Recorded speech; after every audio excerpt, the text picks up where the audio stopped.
قصہ ایک شیر ببر کا۔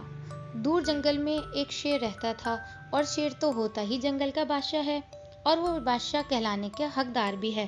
لیکن بچوں، اس شیر کے شیر ہوتے ہوئے ایک بہت بڑی خرابی تھی کہ وہ انتہائی ڈرپوک تھا۔ شیر اور ڈرپوک، یہ بھلا کس طرح ہو سکتا ہے؟ لیکن بچوں، اس شیر کا مسئلہ یہی تو تھا۔ یہاں تک کہ وہ کسی جنگلی مرغ کی بانگ تک سن لیتا تو وہ وہاں سے بھاگ نکلتا۔ وہ مرغ کی بانگ تک نہیں سن سکتا تھا، اس قدر ڈرپوک تھا وہ۔ آخر ایک دن اس نے دیوتا جوپیٹر سے التجا کی کہ تو نے مجھے ایک زبردست اور شاندار شیر بنا کر پیدا کیا ہے۔ اتنا بڑا جنگل مجھے بادشاہت کے لیے عطا کیا، لیکن میرا دل بھی اتنا ہی کمزور بنا دیا۔ میں کیا کروں؟ جواب میں دیوتا جوپیٹر نے ہی آ کر کہا، میں نے تم کو شیر بنایا ہے، تم اپنی اس کمزوری کو خود دور کر سکتے ہو۔ آخر تم اس جنگل کا بادشاہ اور کس لیے بنایا گیا ہے؟ اب تو شیر خاموش ہو گیا۔ چند دن بعد شیر کی ملاقات ایک ہاتھی سے ہوئی۔ جلد ہی دونوں گہرے دوست بن گئے، پرانے دوستوں کی طرح باتیں کرنے لگے، جو ظاہر ہے جنگل ہی کے بارے میں تھیں۔ شیر نے دیکھا کہ ہاتھی بار بار اپنے بڑے بڑے کان ہلاتا، بلکہ پھڑپڑاتا ہی جا رہا تھا۔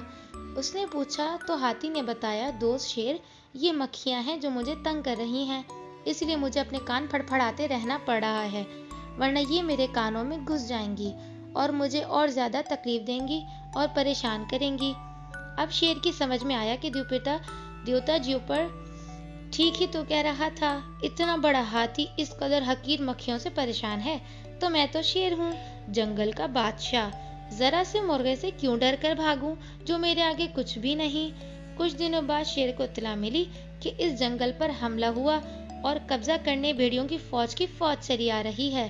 شیر اور بھی ڈرا۔ جنگل کے سارے جانور پریشان تھے کہ ہمارے بادشاہ کا یہ حال ہے تو ہم بھیڑیوں سے کیسے بچیں گے؟ آخر کار بھالوؤں اور ہاتھیوں کا سردار شیر کے پاس پہنچا اور کہا، جہاں پناہ دشمن چلا رہا ہے، آپ بے شک اپنی جگہ محفوظ رہیے، ہم بھالوؤں اور ہاتھیوں کو اپنی فوجیں تیار کرنے کی اجازت دیجیے، دوسرے بہت سارے جانور بھی تیار ہیں، ہر طرح سے دشمن بھیڑیوں کا مقابلہ کرنے کے لیے صرف آپ کا حکم درکار ہے۔ بادشاہ کو اجازت دینا ہی پڑ گئی۔ ان سب نے اپنا لشکر تیار کر ہی لیا۔ سب سے آگے بھالو اور ہاتھی تھے۔ اب بھیڑیوں کی فوج آئی تو اس نے دیکھا یہاں تو بھالوؤں کا بھی اتنا ہی بڑا لشکر تیار تھا، ساتھ میں ہاتھیوں کا سردار بھی اپنے لشکر کے ساتھ موجود تھا۔ سارے ہاتھی اپنی لمبی لمبی سونڈیں لہرا لہرا کر چنگھاڑ رہے تھے۔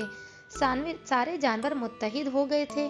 اتنے سارے بھالو، ہاتھی اور دوسرے جانوروں کا لشکر دیکھ کر بھیڑیوں کی فوج سر پیر دھر کر بھاگ گئی۔